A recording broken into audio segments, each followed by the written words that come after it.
Merci beaucoup Grégoire. Je te rassure, la victoire n'est pas la victoire d'Aliou Cissé, c'est la victoire du Sénégal, c'est la victoire de tout un groupe, c'est le travail de toute une fédération, c'est le travail de tout un ministère, c'est le travail surtout des joueurs. Donc je ne m'attribue rien du tout, je ne tire pas la couverture vers moi. Il a fallu travailler en amont, travailler collectivement. Je crois que c'est ça qui est important. Quand on gagne, c'est ensemble. Quand on perd, c'est vrai que c'est l'entraîneur qui est le premier responsable. Mais cette victoire-là, c'est une victoire collective. Et nous serons toujours humbles face à cette victoire-là. Parce que nous savons que le football aujourd'hui est un métier très déséquilibré. On sait que le haut et le bas est très fragile, cet équilibre-là. Aujourd'hui, nous sommes champions d'Afrique. Avant d'être champions d'Afrique, personne ne misait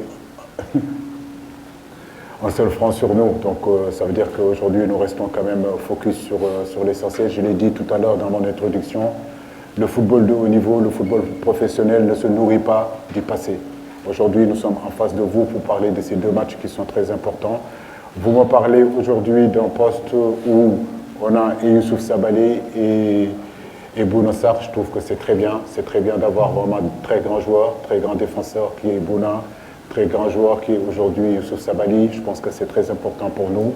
Ce qui est important, c'est qu'arriver à avoir vraiment de très bons joueurs, doubler nos postes et que cette concurrence qu'il va avoir dans cette équipe, cette concurrence-là soit saine.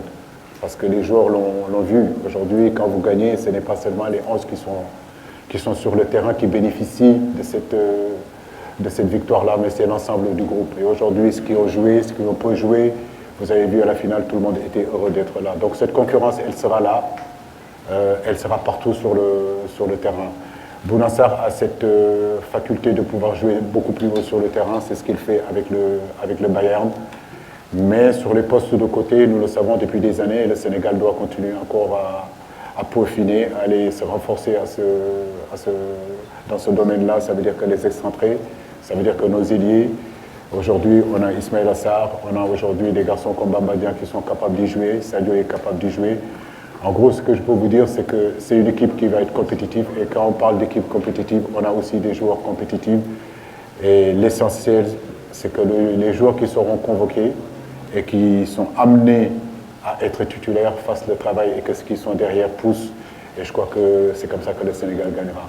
Mais de ma part, je crois que c'est un problème de riche et je préfère avoir ces problèmes-là que d'avoir des problèmes, par exemple, des joueurs qui se blessent ou bien qui sont en méforme.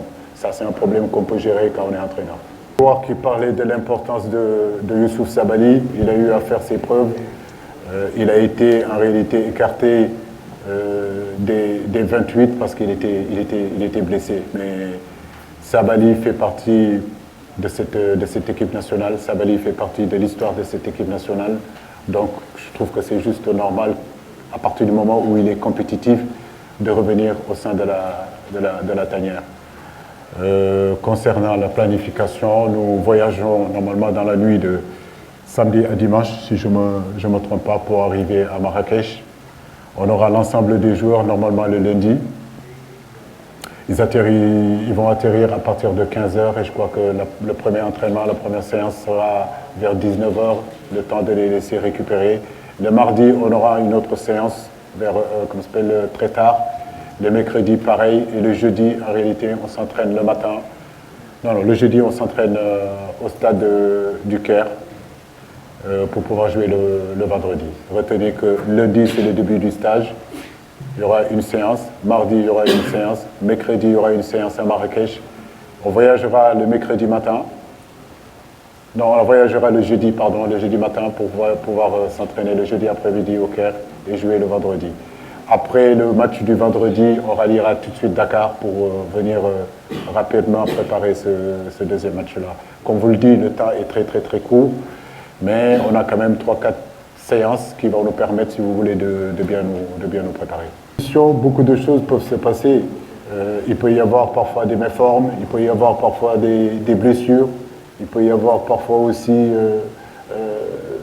des joueurs suspendus. Aujourd'hui, le fait d'avoir Bouna et Sabaly, ce sont deux garçons vraiment qui ont énormément de qualité. Après, comme je le dis, la concurrence, elle est là. Il y a aussi des matchs où peut-être qu'on aura besoin d'être beaucoup plus offensif. On sait que Bouna est capable de prendre beaucoup plus le couloir.